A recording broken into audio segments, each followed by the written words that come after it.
Hoy, como cierre del curso, tenemos una nueva intervención de Ismael. En este caso nos vamos a intentar entender el universo a través del espacio curvo y la relatividad general.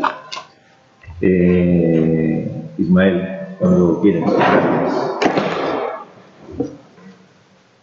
Buenas tardes. Vamos a ver los temas que están muy relacionados de lo que es el espacio curvo y espacio-tiempo curvo y la teoría general de la relatividad que utiliza este concepto, ¿no?, para explicar pues todo lo que es la estructura del universo, ¿no? Para entender todo lo que es el tratamiento de lo que es el espacio curvo, hay un área de las matemáticas que lo aborda, que es la geometría diferencial, ¿no? La geometría diferencial, vemos que es una teoría que desarrollaron los matemáticos Gauss y Riemann, es decir, que Albert Einstein, después de desarrollar la teoría de la relatividad especial, trabajó durante 10-12 años en aprender geometría diferencial y aplicarla en su nueva teoría de la relatividad general. Después veremos un área muy interesante de aplicación de la relatividad general, que son el tema de los agujeros negros. Unas nociones rápidas de lo que es un espacio curvo. La mejor forma de visualizarlo es si consideramos lo que es un espacio en dos dimensiones. Ahí nuestra intuición nos ayuda mucho. El típico objeto curvo pues es la esfera, ¿no? Donde los planetas y muchos astros son de forma esférica, ¿no? Y donde la intuición nuestra nos ayuda mucho, ¿no? Por ejemplo, la esfera es una superficie curva que tiene una serie de características, ¿no? Si observáis, por ejemplo, tiene unas propiedades que no se cumplen en lo que es una superficie plana. Por ejemplo, la suma de los ángulos de un triángulo es superior a 180 grados. Sí. O otra relación es una circunferencia dibujada sobre una esfera. La relación que hay entre el diámetro y la circunferencia no es el número pi, es inferior, ¿no? ¿Qué nos viene a decir? Otro tema muy importante es que en una superficie curva no se cumple, por ejemplo, el teorema de Pitágoras, ¿no? Todo este tipo de relaciones que estamos acostumbrados a que se cumplen en un espacio plano no se cumplen en un espacio curvo, ¿no? Propiedades curiosas que tiene por ejemplo, lo que es la esfera es que si tú inicias un recorrido, digamos, en un punto de la esfera y te diriges, te alejas de él, tras dar una vuelta, vuelves al mismo punto, ¿no? Todas estas ideas que estamos hablando en dos dimensiones, si las aplicamos a... Perdona, sí. No me queda claro lo de la relación del número pi, la circunferencia. Si es circunferencia, esté a la altura que esté dentro de la esfera, seguirá siendo... Si te fijas en el dibujo, que es un casquete de la esfera, sí, lo que es la circunferencia dibujada sobre la superficie de la esfera es ese arco central. Si ahora pintamos su diámetro va a ser curvo. Tiene que estar en la misma superficie de la esfera, que es la línea que pone la letra D y es un azul claro.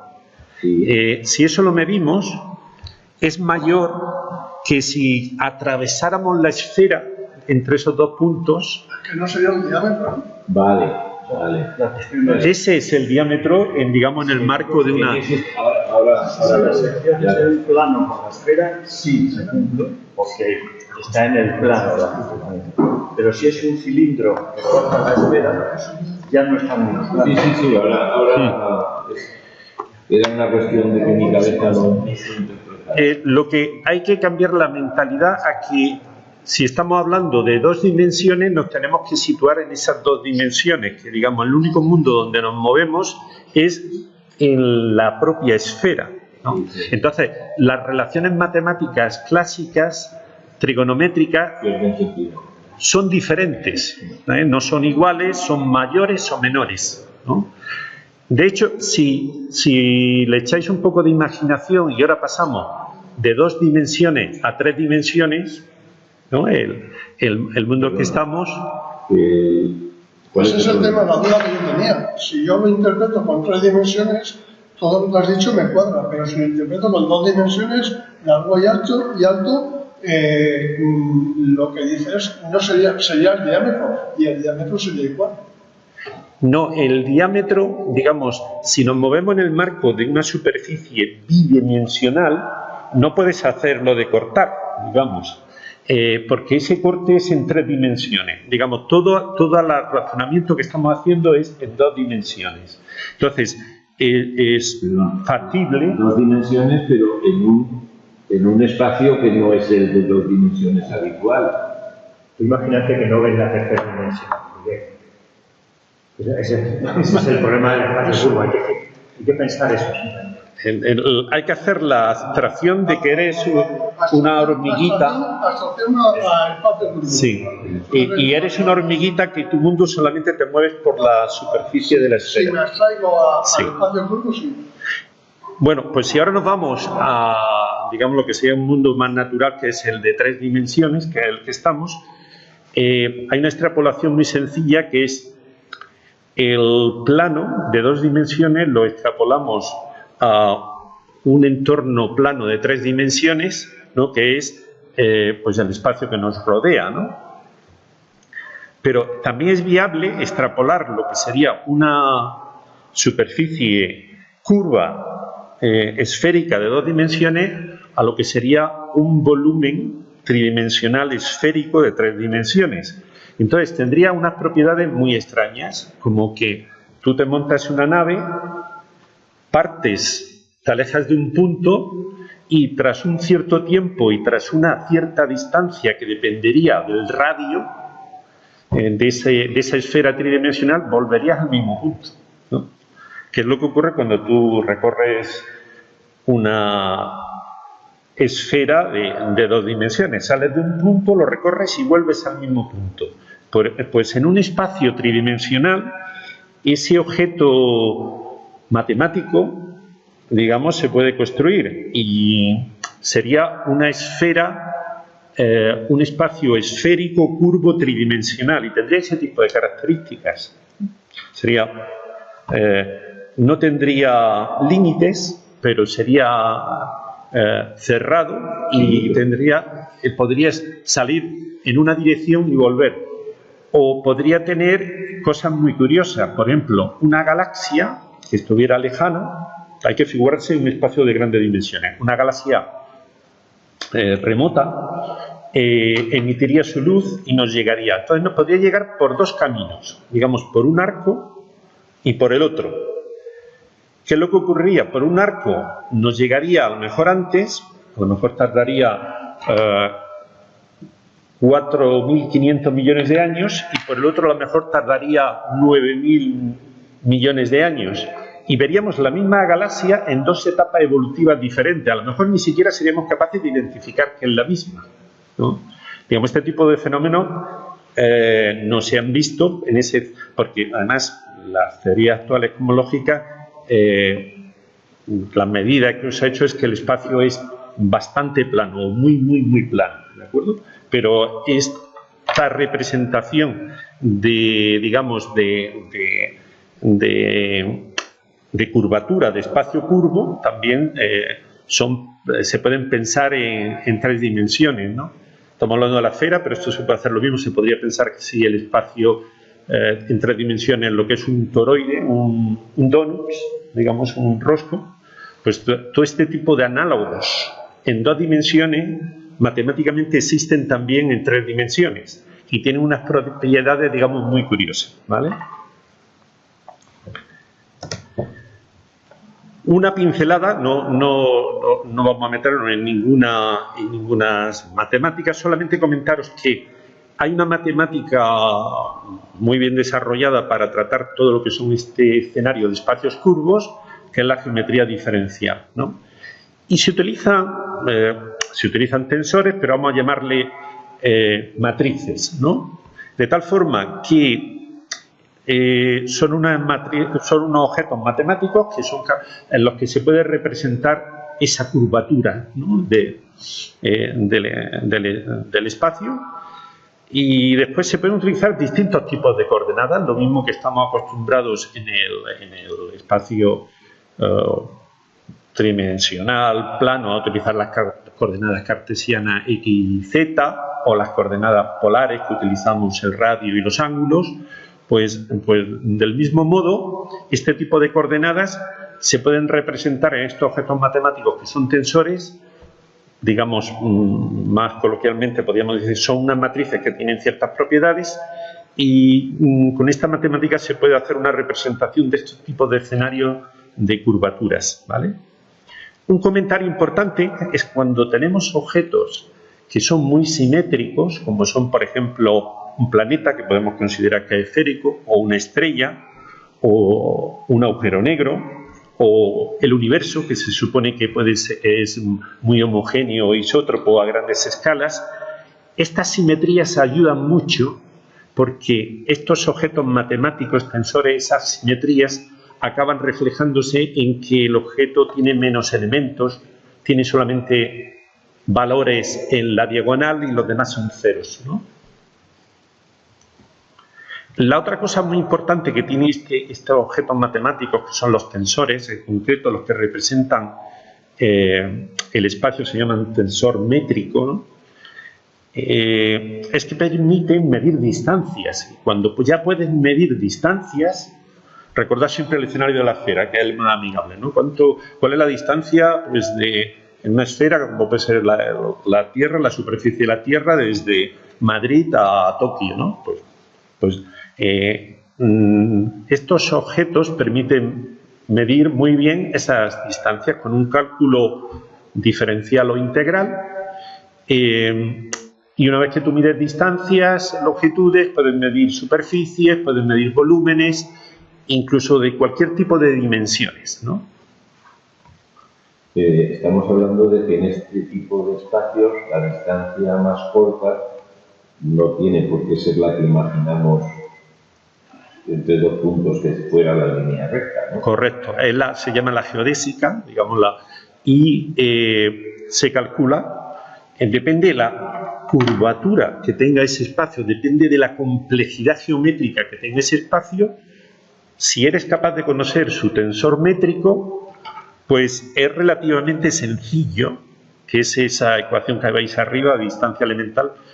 Se cogen los componentes del tensor métrico y matemáticamente, sin mucha dificultad, con un cálculo, a lo mejor alguna pequeña integral y un cálculo diferencial, se calcula con precisión, ¿vale? Y por centrarme un poquito más a nivel intelectual, estamos hablando de que todo el espacio tiene una forma, podría ser la esférica o el donut o no sé qué, o estamos hablando de que para hacer una trayectoria entre dos objetos se curva el espacio-tiempo.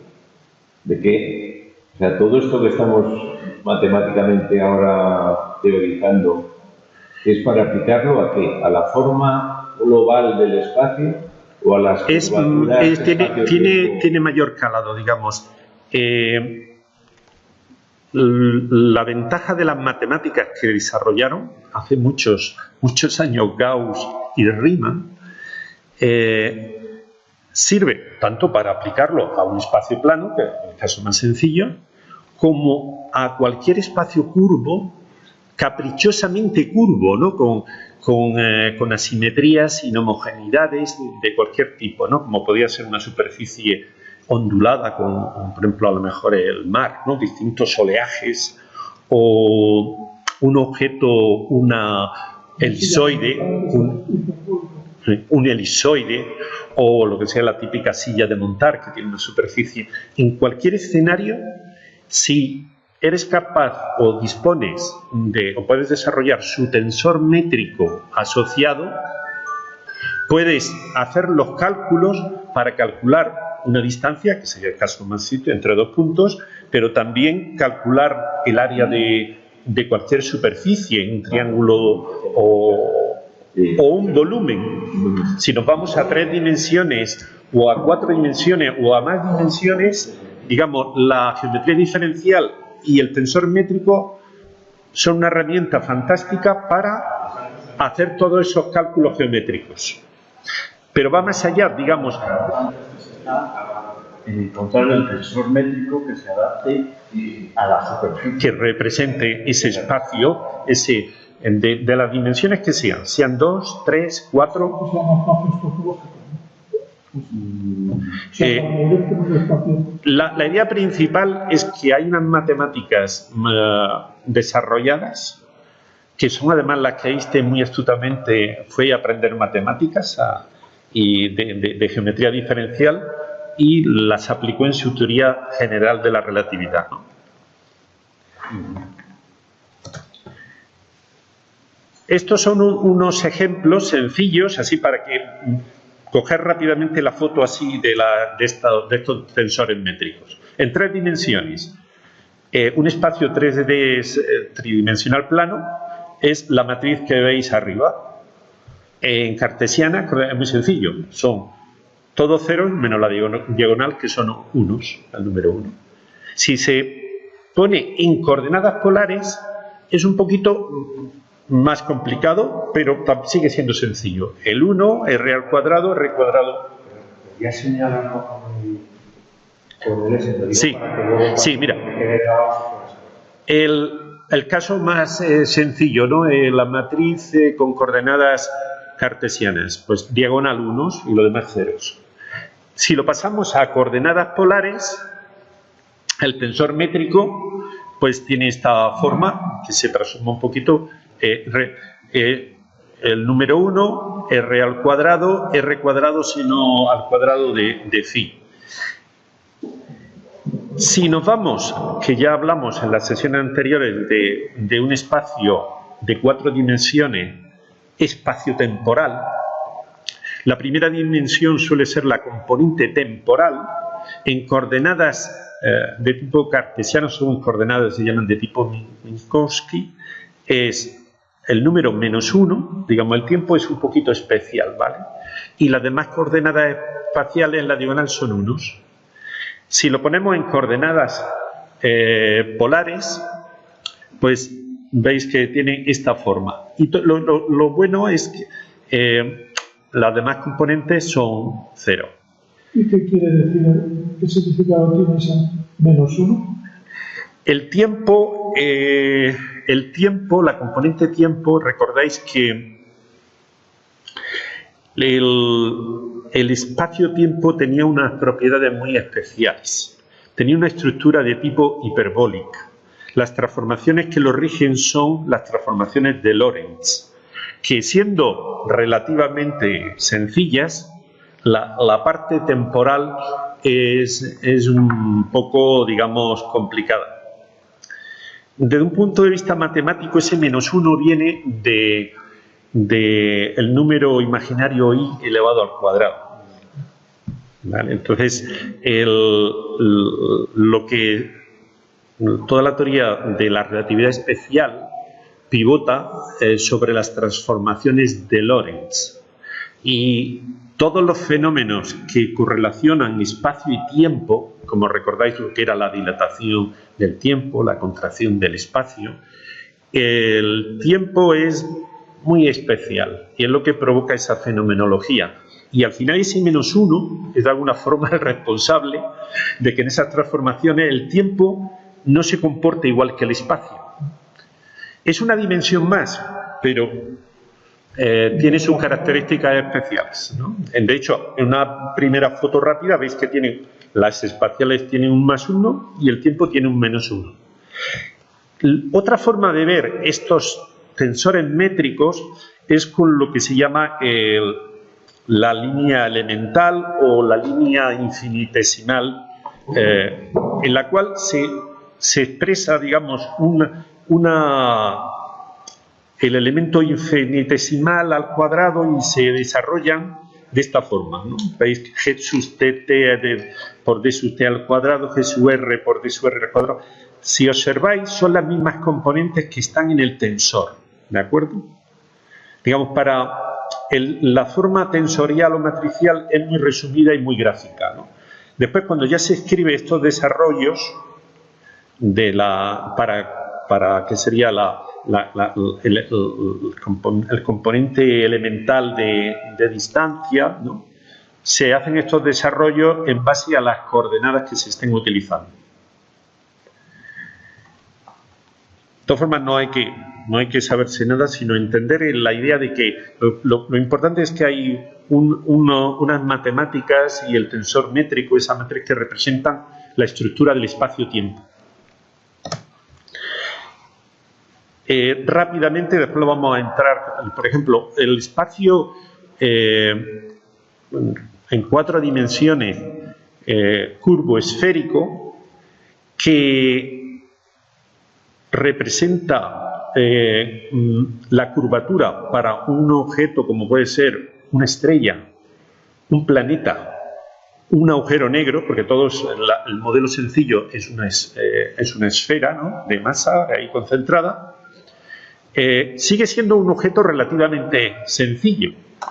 Lo único que ocurre es que al tener simetría esférica solamente tiene valores en la diagonal y aparecen unos campos como es la componente temporal o la componente radial espacial, donde si observáis aparece la masa del objeto. O sea, la geometría, el tensor métrico tiene en cuenta y se ve influenciado por un parámetro que es la masa del objeto. Y después entra en juego una función, veis que son funciones que dependen mucho de la R, que es el radio, la distancia radial, ¿de acuerdo?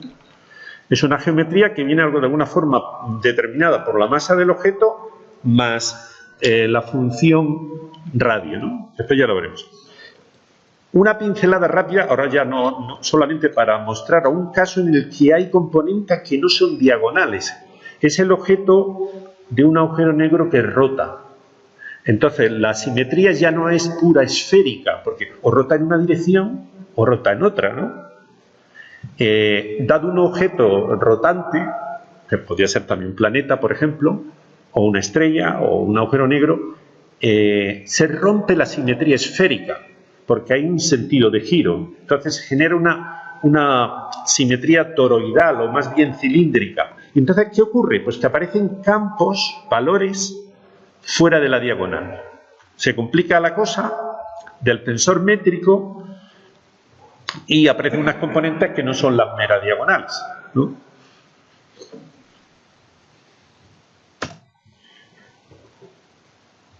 Una pincelada, que es casi un recordatorio, digamos, ¿qué es lo que pasa con el espacio-tiempo en la teoría general de la relatividad?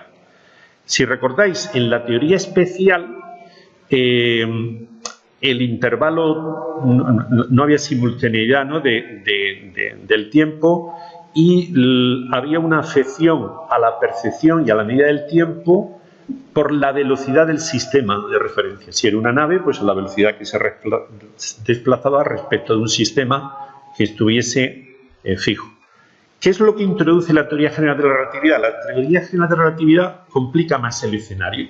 Además de los efectos anteriores, el concepto de tiempo es también un concepto relativo que depende de la densidad que hay de la masa y energía, ¿no? Después lo vamos a ver. Por ejemplo, un fenómeno que ocurre es que el tiempo en un escenario de un campo gravitatorio fuerte, el tiempo pasa también más despacio. Digamos, si comparáramos un reloj en la superficie terrestre o en la superficie de una estrella con un reloj muy lejano, podría ser en un satélite que estuviera muy alto o en una nave espacial que estuviera muy alto, el tiempo pasa más despacio en la superficie de ese objeto masivo.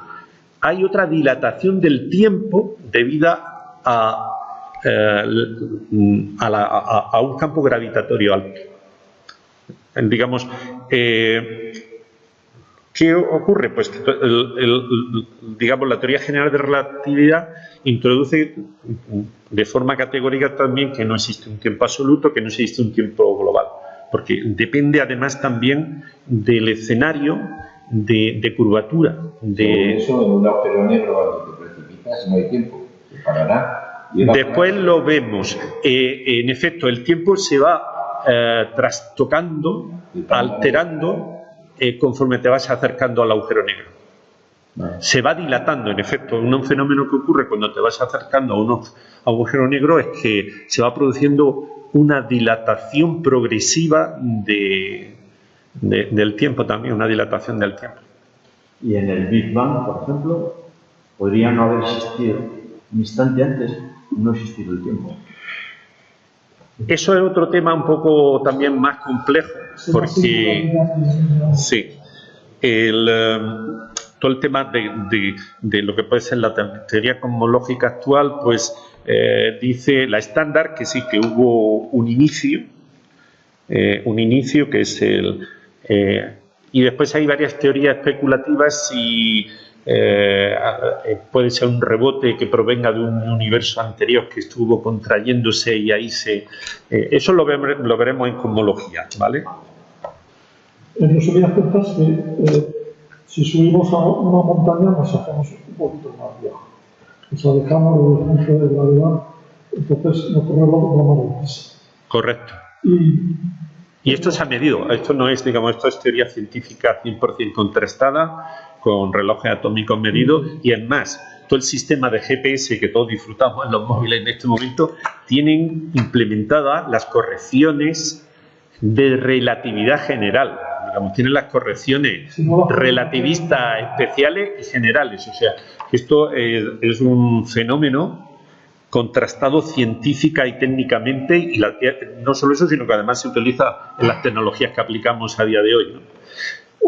Una cuestión más. En la teoría general, no, la teoría especial de la relatividad, cuando son sistemas inerciales, se desplazan, pero no hay aceleraciones y tal. Dos observadores, uno que está quieto y otro que se mueve muy deprisa, ven los fenómenos igual. Es decir, que el que va en una nave muy deprisa considera que el que se está moviendo es el que está quieto. El que está quieto considera que es el otro.